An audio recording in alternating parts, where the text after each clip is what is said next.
Oh, MVH. Right? Okay. So this is not your typical, we've been auditing it, right? Everybody's been asking to look at these. It's part of our audit program now. I thought, you know what? Wouldn't it be nice if you kind of just knew what we were looking for, right? So I kind of put this together. I really took this straight from really what we have decided is important to kind of look at. So let's kind of start at the beginning, though enhanced regulatory is very hard to follow, Lori.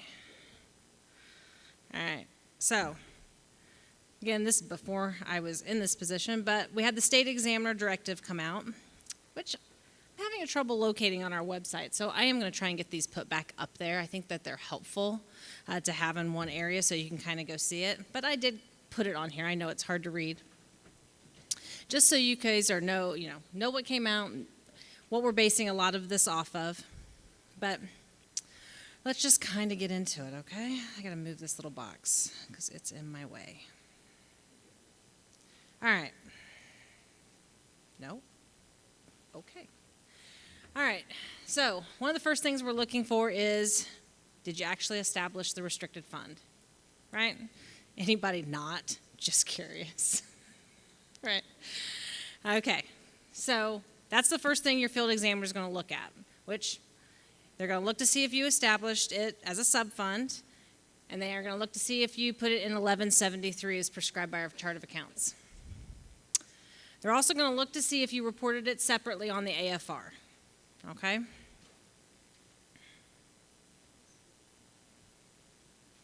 Maybe. There. All right. Once they figure that out, they're going to look to see, did you actually appropriately allocate 50% of your distribution to that restricted fund, okay, to the 1173. Or you could have done more. If you did do more, you need to have an ordinance that tells the amount. So if your county decided to do 10% more, there should be an ordinance that states we're going to put an additional 10% in, and then we're going to look at that ordinance and make sure that you followed it.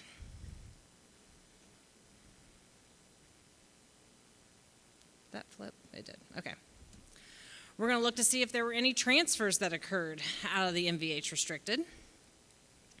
You can transfer up to the 50%. You can't, once you put the 50% in, it stays. It does not transfer out. But if you did have an ordinance to put, let's say, that 10%, and at the end of the year you realize, you know what, I don't really want it over there, we don't really want to use it, you can transfer that additional out. So we're going to look at that. We're also going to look to see if council approved that. I feel like these are the easy ones, right? I think where it starts to get a little sticky is, I went too far. So once we do all of that, then we're going to look to see, do the expenditures from 1173 meet construction, reconstruction, preservation, right? I think that has been the biggest thing from probably the beginning of when I came in and started, preservation is the number one. We all know what construction, reconstruction is, but what's the difference between preservation and what's the difference between maintenance, right? So, I thought I'd kind of start here a little bit. I went to the statute because the statute defines all of it. If you want to see what construction is, I'm sorry, I have something in my eye, so I apologize if I keep messing with it. It defines construction, it defines reconstruction, it defines maintenance, it defines preservation. I know I'm going through these really fast, but do you really want me to read them? You sure? All right. Along with those, we still felt that it was a little bit unclear. So this committee was put together. They came up with it really focused on the preservation and maintenance part of it to give a little bit more definition to what that is. It specifically disallowed, snow removal, things like that. So we have that available. All right, so this is what you guys have available. And again, I know that the highway is the one that's actually making, doing these, and they're telling you what is restricted and what is not restricted, and they're doing all of this. But this is what they've got to use, right? I mean, they're more of the experts. I know you're not an expert on putting a pothole together or anything. We're not. So this is what we're going to use to audit against as well. You guys have had some questions come in. Again, is this maintenance? Is this preservation? Well, our field's questioning this stuff as well. So we've actually kind of done a little bit of a double training. When I did this, I've actually put out some stuff for our field staff. Because how far do we go? That was the question. How far do we go? And so we just keep saying, really here. I'm not an expert. I'm just not, nor would I want to be. I wouldn't want to do any kind of manual labor like that. My husband says I wouldn't survive. So this is kind of where we're leading them. We're saying don't overthink it, okay? Don't overthink it on our end. You need to be able to tell us how it meets the restricted, okay? There needs to be a determination someplace. But we're not going to dig down deep from like the beginning of a project and look at every single thing through it, okay? Again, we're not experts in the field. So while we were talking about all of this MVH, in fact, I think it came up at one of the Auditor Association meetings with the board, there were questions coming in. I think, where's Rachel at? Didn't you guys discuss it at some of the district meetings too, and some questions kind of came up, and you wanted some more answers. So she sent some questions that you guys had submitted.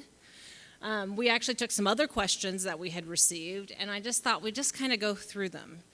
And then you can ask your questions, you can talk to me about it as we go through, but really, I'm just going to kind of stick on really kind of these purchases, I guess. All right. You have them all in your thing. I don't even know why I added animations at this point. But, all right. So can MVH restricted funds be used for highway department when the highway department mows and does landscaping for all county buildings?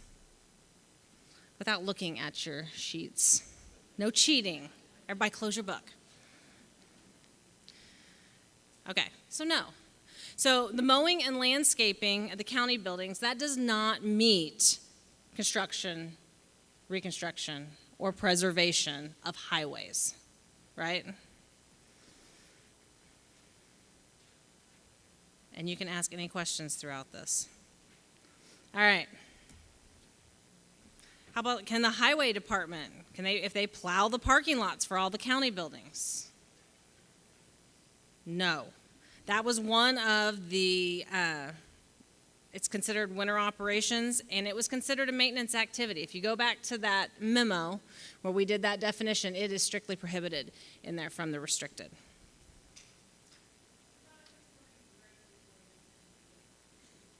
I'm only talking about 1173.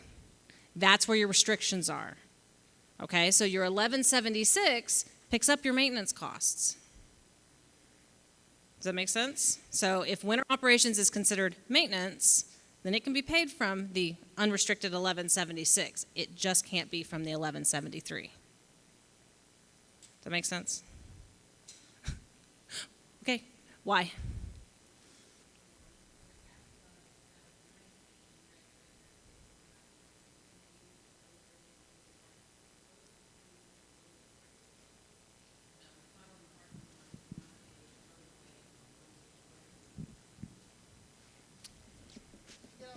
I kind of got it.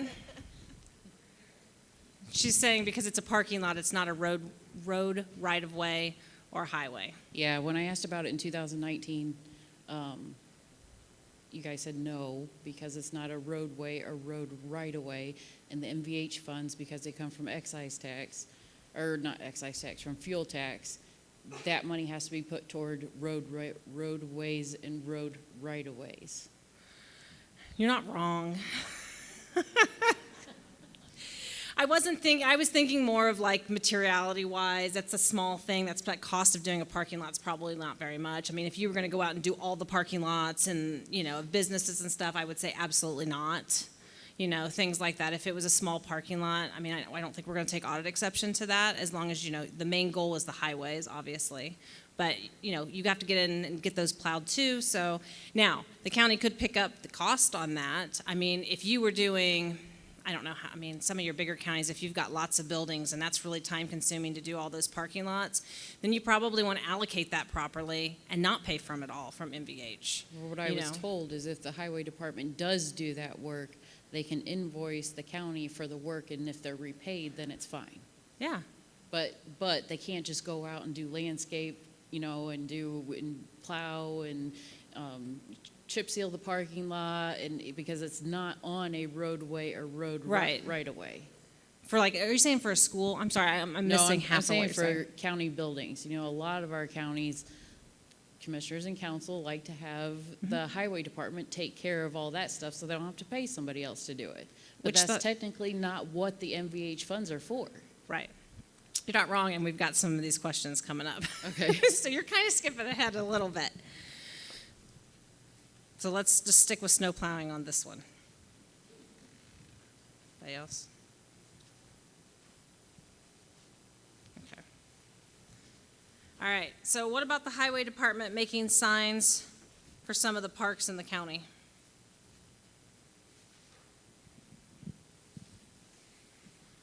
Well, I can't really give you a yes or no on that, because it really kind of depends on the sign. If they're maintaining, if you've got a road inside of your park and they're maintaining that, and they want to put a sign on for, maybe trucks are entering slowly or something like that, we're probably not going to take audit exception. If you're going to put a welcome to Pleasantville Park sign, that's not really appropriate use. So you're going to have to look at what that sign really represents, because some signage, if you go back to the memo, is allowed. So what signs are they doing? If they are making signs just for the park, an informational sign or whatever, then it needs to be allocated. The park should be paying for that.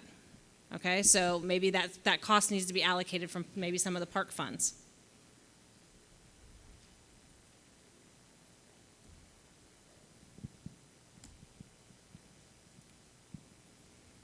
Okay.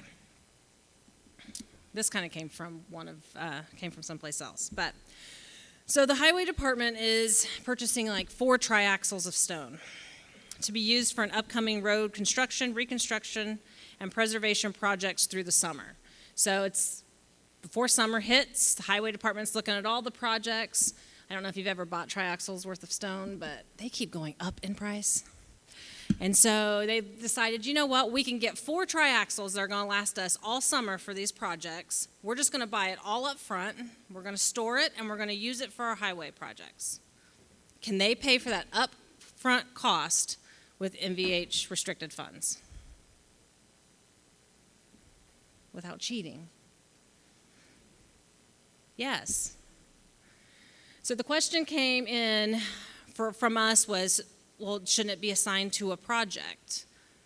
I mean, as a county, you are looking for your best bang for your buck. So if you can buy all of that stone up front and it's going to be used for a construction project, a reconstruction project, preservation project down the line, that's fine. You can pay for it all. You need to probably allocate it to your project so you know how much cost went to your projects as you go along.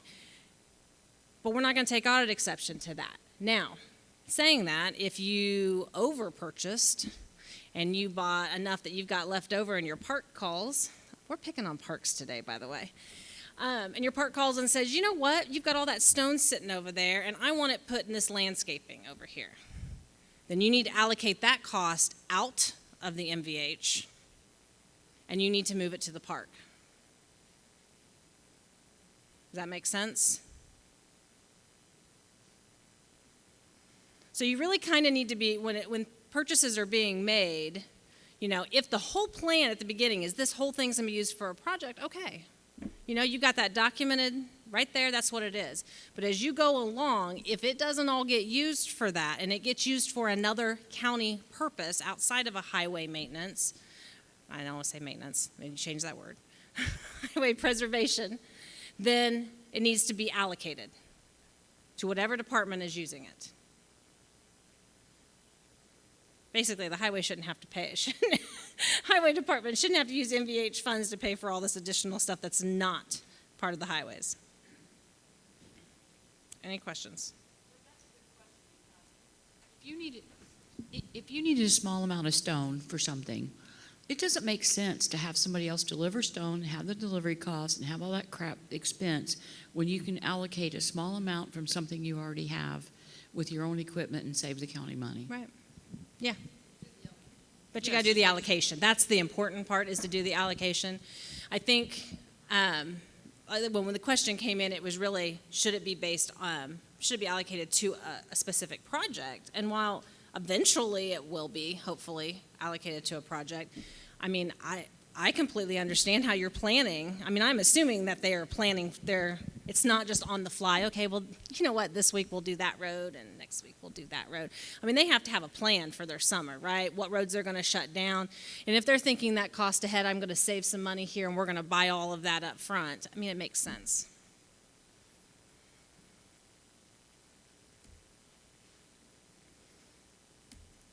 Okay, here came another one. So, costs of the highway department moving supplies to a job site for reconstruction of a road. You're all so quiet. Can it? Yeah, it can. I mean, you've got to get it there, right? It is part of the cost of doing the reconstruction of the road. You just need to document the allocated costs, including any calculations, anything like that. Keep it all together. All right, that's what we're looking for. And again, we are training our field the same way, because they're learning this just like you guys. Actually, they just learned it. You guys have been sitting with it for a little while. They've just been kind of been told about it and what to look for. All right, how about the highway department removing vegetation along a right-of-way?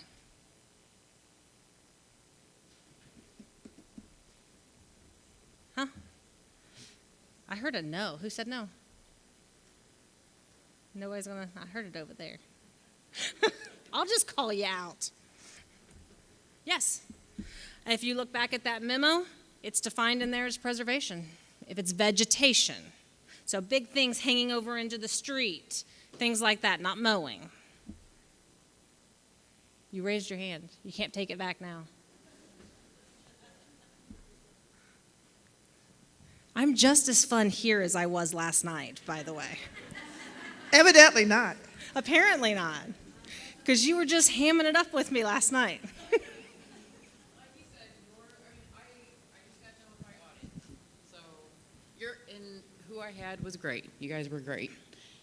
And they just, like you said, they just learned this stuff. Yes. But I think, as we all do, they need some more education about some of this stuff, because I got dinged on some things that I really shouldn't have gotten dinged on for the NVH restricted. Okay. We know that's going to happen. Right. Okay. We have lots of new field examiners too. Okay, who are trying to figure out what all these funds are used for. We have things like that happen where they've just learned it and they're trying to determine what is appropriate, what is not appropriate. If you have a question about it, you can bring Lori and I into the conversation. Not in I'm going to go tell Lori and Ricky, okay? Yeah, please don't do that. Please don't do that. The field is also known that they can come to us as well and bring us into the conversation. It's an open communication, okay? They are an extension of us, but you have to understand, they don't just audit counties, okay? They audit townships, they audit cities, they audit towns, schools, libraries, I'm trying to think of all of them, solid waste districts, there you go. So they are not experts in how county government runs. Way back when I first came on, I won't tell you how old I am, we kind of specialized. You know, when I first came on, I only did universities and counties. That's all I did. 6 months out of the year, I was at a county, and the other 6 months, I was at a university. So, but they don't do that anymore. So when that happens and you're just questioning it, all you have to do is say, hey, I'm not sure I understand. That's not really what I got from the training. Is there any way we could bring them into the conversation so we can all be on the same page? It's a learning experience for everybody. So it could be a misunderstanding between you from what you've said to the field examiner. It could be a misunderstanding from the field examiner to you. It could just be a misunderstanding all around. But if that happens, we'll be happy to work together with you guys to come to a solution on it. Okay? How much time do I have? Okay. I'm doing okay. I should have just had you come up here, Rachel.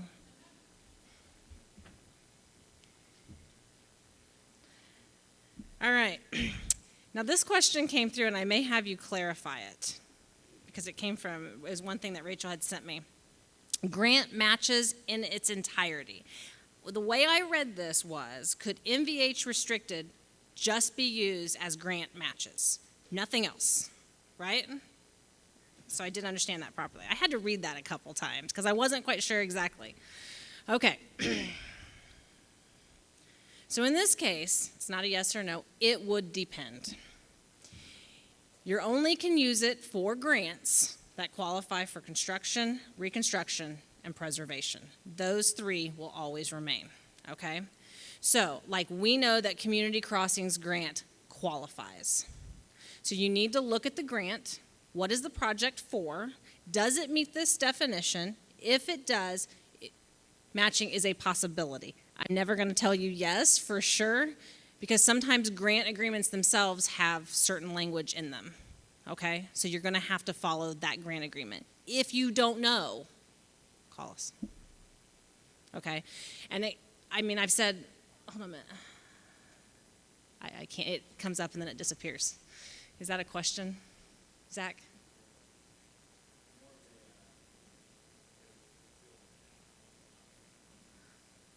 You may have to go read it in the microphone. She's bringing the microphone so that everybody can hear it.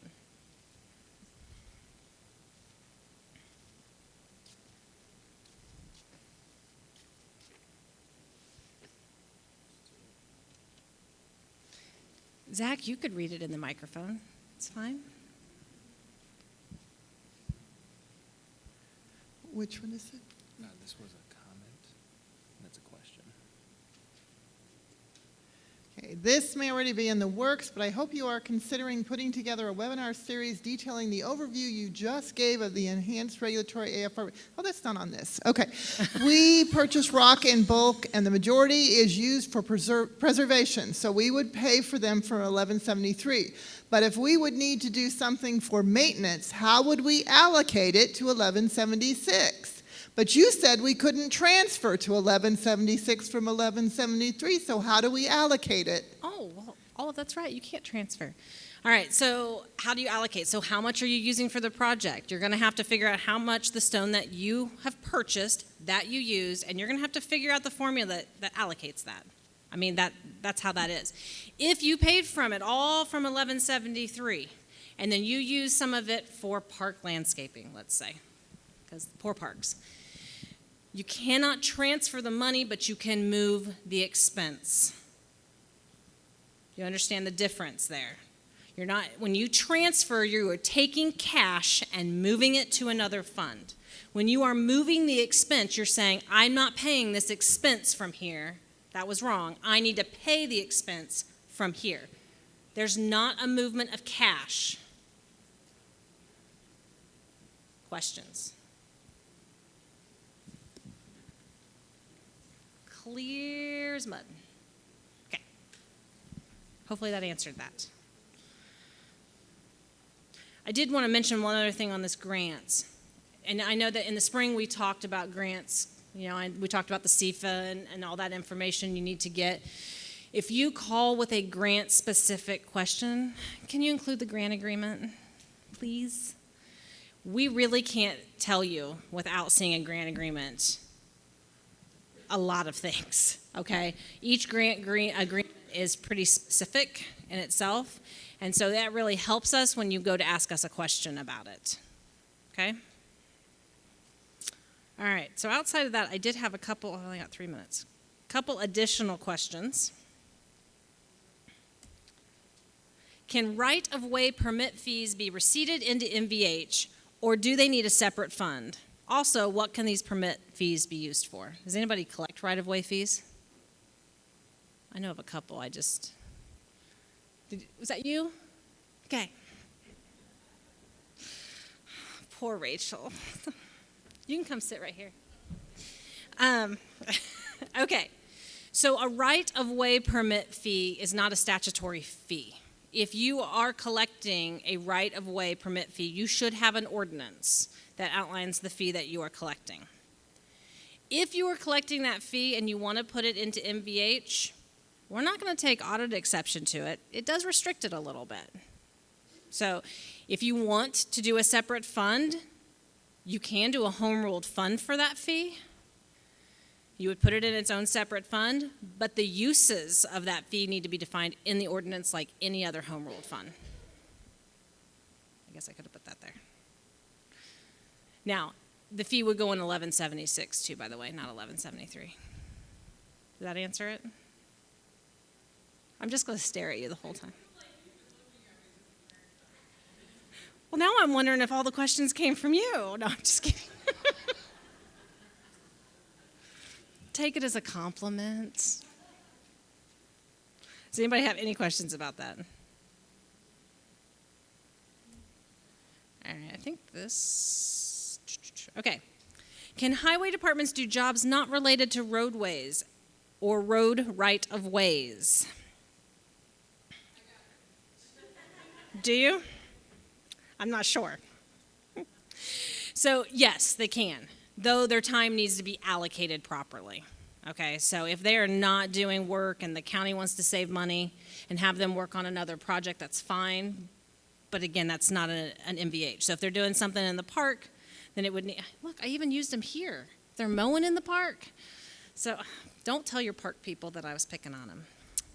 So again, it just needs to be allocated properly. Can they do the work? Yeah. They're an employee of the county. If that's what the county decides is part of their job, that's fine. It just because they're a highway worker doesn't mean that all expenses are paid from MVH. Okay, so if you've got somebody who mows the park all the time, then shouldn't the park pay part of that cost? I mean, really. Does anybody have any questions on that? Man, I made it just on time. All right, contact. My question is that helpful? Oh, there's a question way back there. You like how I get excited? This is how I was last night at Jeopardy. I was like, oh. And then I forget who it was. Who was it that we were trying to tell and she couldn't pronounce the name right? Oh, okay. And then we got called cheaters. It's fine. So, if the highway department does a one-time project for another department, like say they come and take a tree down on the courthouse lawn, can they invoice for that to the commissioners, I guess? Do you have a system in place for something like that to invoice it, or is it something that can just be done on the accounting side for you? So maybe part of their salary is paid from that. Because that's really what you're paying them to do a job. So Right. So can you allocate a portion of their salary and then just pay them from that other fund? That's not the way we done. They had invoiced, basically, taking down a tree. So they actually printed up a little invoice and then had the. So then when they did that, how was the invoice processed? Because you'd be writing a check to yourself. See what I'm saying? Correct. But that's what we did. Paid it from probably county general commissioner line because it was for maintenance of the courthouse because it took down a tree, and then paid it with check and receipt into MVH. Into the 76. Correct. I mean, we're probably not going to take audit exception. It seems like an awful lot more paperwork. But if that process works for you to keep track of how you're allocating yours. Right, and it's not ongoing, it's one-time things. Yeah. Like that. Okay.